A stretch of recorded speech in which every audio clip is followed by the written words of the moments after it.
A brief synopsis.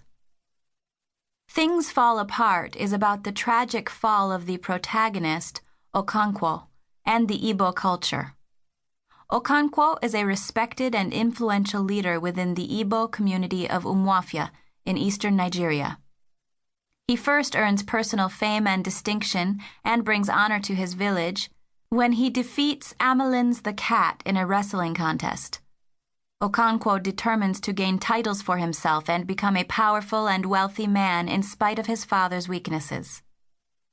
Okonkwo's father, Unoka, was a lazy and wasteful man. He often borrowed money and then squandered it on palm wine and merrymaking with friends. Consequently, his wife and children often went hungry. Within the community, Unoka was considered a failure and a laughingstock. He was referred to as Agbala, one who resembles the weakness of a woman and has no property. Unoka died a shameful death and left numerous debts. Okonkwo despises and resents his father's gentle and idle ways. He resolves to overcome the shame that he feels as a result of his father's weaknesses by being what he considers to be manly. Therefore, he dominates his wives and children by being insensitive and controlling.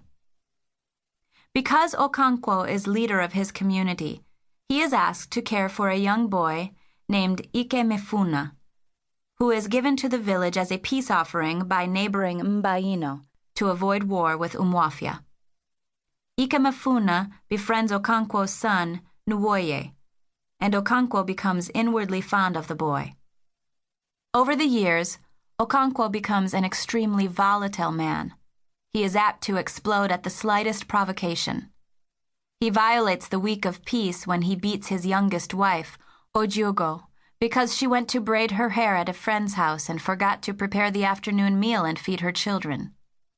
Later, he severely beats and shoots a gun at his second wife, Ikwefi, because she took leaves from his banana plant to wrap food for the Feast of the New Yam.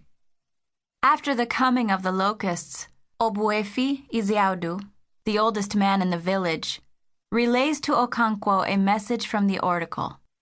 The oracle says that Ikemefuna must be killed as part of the retribution for the Umuofian woman killed 3 years earlier in Mbaino. He tells Okonkwo not to partake in the murder, but Okonkwo doesn't listen. He feels that not participating would be a sign of weakness.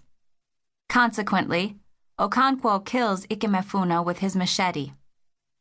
Nwoye realizes that his father has murdered Ikemefuna and begins to distance himself from his father and the clansmen.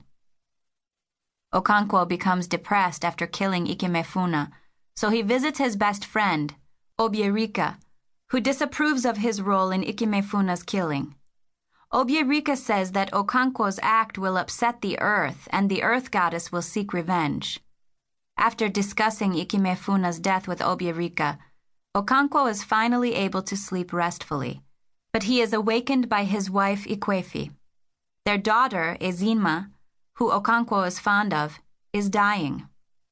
Okonkwo gathers grasses, barks, and leaves to prepare medicine for Ezima. A public trial is held on the village commons. 9 clan leaders, including Okonkwo, represent the spirits of their ancestors. The 9 clan leaders, or Egwugwu, also represent the 9 villages of Umuofia. Okonkwo does not sit among the other 8 leaders, or elders, while they listen to a dispute between an estranged husband and wife. The wife, Mbafo, had been severely beaten by her husband. Her brother took her back to their family's village, but her husband wanted her back home. The Egwugwu tell the husband to take wine to his in-laws and beg his wife to come home. One elder wonders why such a trivial dispute would come before the Egwugwu. In her role as priestess, Chielo tells Ikwefi, Okonkwo's second wife, that Abala, the oracle of the hills and caves, needs to see Ezima. Although Okonkwo and Ikwefi protest, Chielo takes a terrified Ezima on her back and forbids anyone to follow. Chielo carries Ezima to all 9 villages and then enters the oracle's cave. Ikwefi follows secretly, in spite of Chielo's admonitions, and waits at the entrance of the oracle. Okonkwo